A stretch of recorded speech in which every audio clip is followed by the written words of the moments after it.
Good morning, students. Today we will discuss AC generator. Generator. A generator is a machine that converts available mechanical energy into electrical energy. So, generator is a machine which converts mechanical energy into electrical energy, and it works on the principle of Faraday's law of electromagnetic induction. So, what is the Faraday's law of electromagnetic induction? What it says, according to this law, whenever the magnetic flux linked with the coil changes, EMF is induced.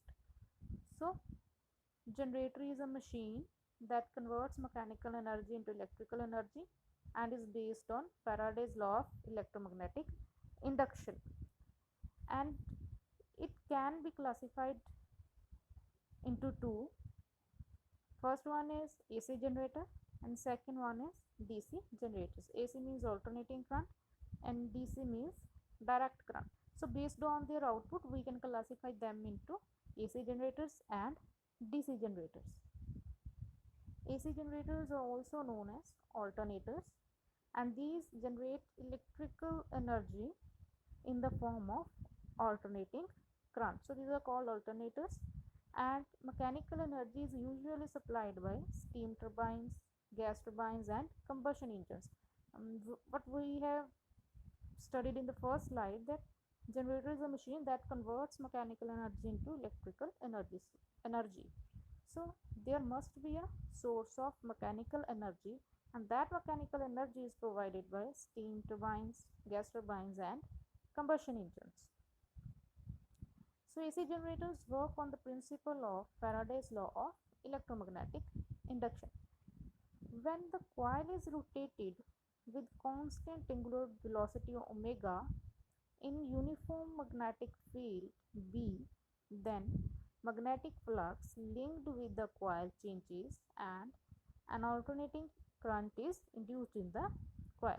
So this principle we have already studied. The generated EMF depends on number of armature coil turns, magnetic field strength and speed of rotating coil in the field. So there are various factors on which EMF generated depends on. So these are number of turns in the armature coil, strength of magnetic field, speed of the rotating coil. Next comes the various components of an AC generator. First one is field magnet, then armature, slip rings and brushes. So first component is armature. What is armature? It is a coil of large number of turns of copper wire wound over an iron core. So armature consists of an iron core on which there is a copper wire wound on it. The coil is rotated about its axis. Next is field magnets. North and south are the pole pieces of strong magnet having concave poles in which coil is rotated. So there must be a source of magnetic field, and we are using magnets, and these magnets are mostly in the shape of concave poles. These have concave poles. The axis of coil is perpendicular to the magnetic field. Next comes the rings R1 and R2, and we also call these rings slip rings. These are hollow metallic rings which are connected to the ends of coil. These rings rotate with the rotation of the coil. So these are hollow metallic rings and will rotate when the coil will rotate. So these will rotate with the rotation of the coil. The next component is brushes B1 and B2. These are the two metal plates or carbon rods. Brushes are made up of metal plates or carbon rods, and they are fixed and kept in contact with R1 and R2. So these are always in contact with the slip rings. The purpose of the brushes is to pass current from the armature to the external load resistance. So what is the basic need of brushes, or you can say what is the basic purpose of the brushes?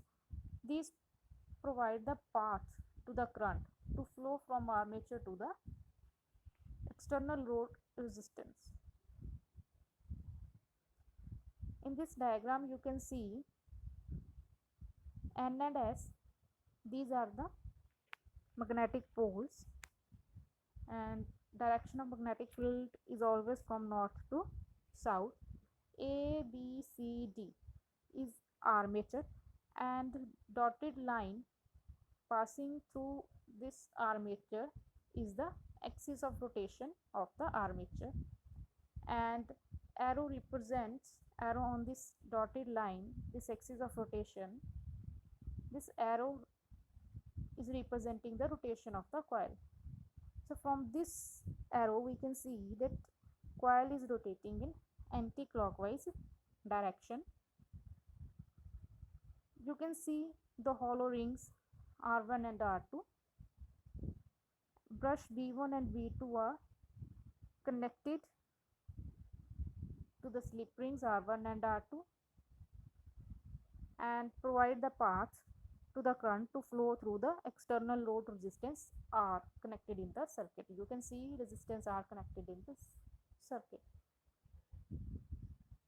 The difference in A and B diagram is that you can see that on the left of this axis of rotation in the first diagram there is side AB.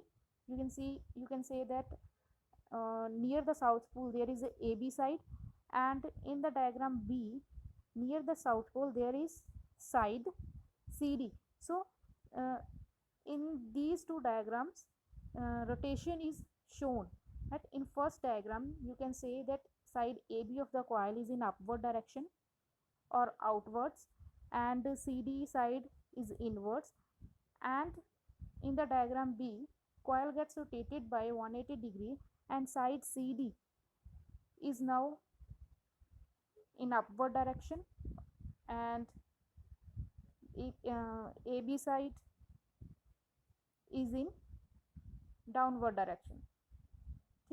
Or you can say that this CD side is outward and AB side is inward, and the direct arrows on these two sides represent the direction of current.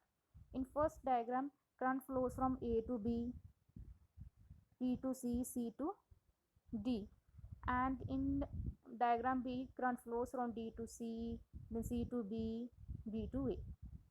So the direction of current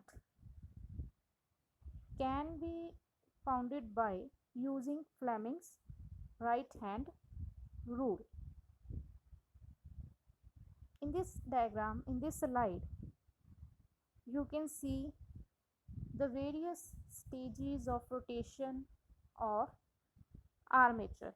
So in the first stage, the plane of armature is perpendicular to the magnetic field. You can see that armature is perpendicular to the magnetic field, and during this stage EMF induced is 0. So we can say that initially it is perpendicular to the magnetic field and induced EMF is 0. Then in the second stage armature gets rotated by 90 degree, and now it is parallel to the magnetic field and EMF induced will be maximum. Then in the next stage armature gets rotated by 180 degree, right? Now EMF induced again will be 0. You can compare first and third diagram. In the first diagram you can see that SR side is upward and PQ side is downwards. When it gets rotated by 180 degree in the third diagram, see now PQ is upward and SR is in downward direction and EMF induced is 0. Again coil gets rotated by 90 degree from the previous one. If you compare it with the first one, it will be rotated by 270 degree. So EMF induced will be maximum, but the direction is now changed, and in the last stage armature gets rotated through 360 degree.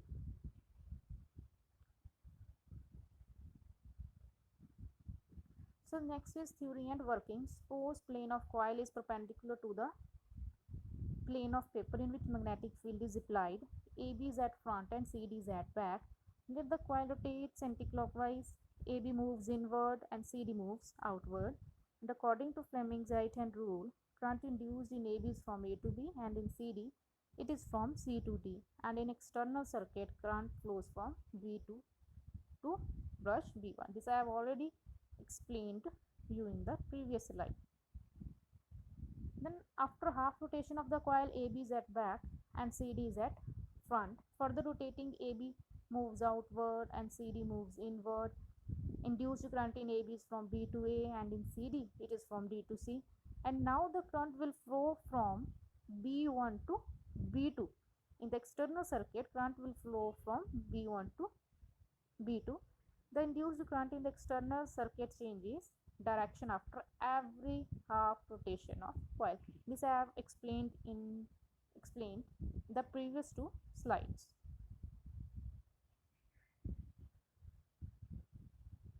So in this slide you can see north and south poles having concave shape, right? So BC is basically a coil. Suppose it is at angle theta. Now we will find the expression of EMF induced. If omega is the uniform angular speed of coil, then theta is equal to omega t. So this theta, BC is the coil that is rotating. Suppose at any time t it is making angle theta. So B cos theta is the field component normal to the plane of coil. If A is the area of coil and number of turns in the coil, then the flux linked with the coil will be phi equal to N B cos theta A. Here we have used the definition of flux, phi equal to B vector dot A vector. So we have rearranged it, phi equal to NBA cos theta. Now put the value of theta. So phi equal to NBA cos of omega t. In next step, we will differentiate this equation. Here N is constant because N is the number of turns in the coil. B is the magnetic field. A is the area of the coil. So all these three terms are constant, and we have taken these three terms out of the derivative.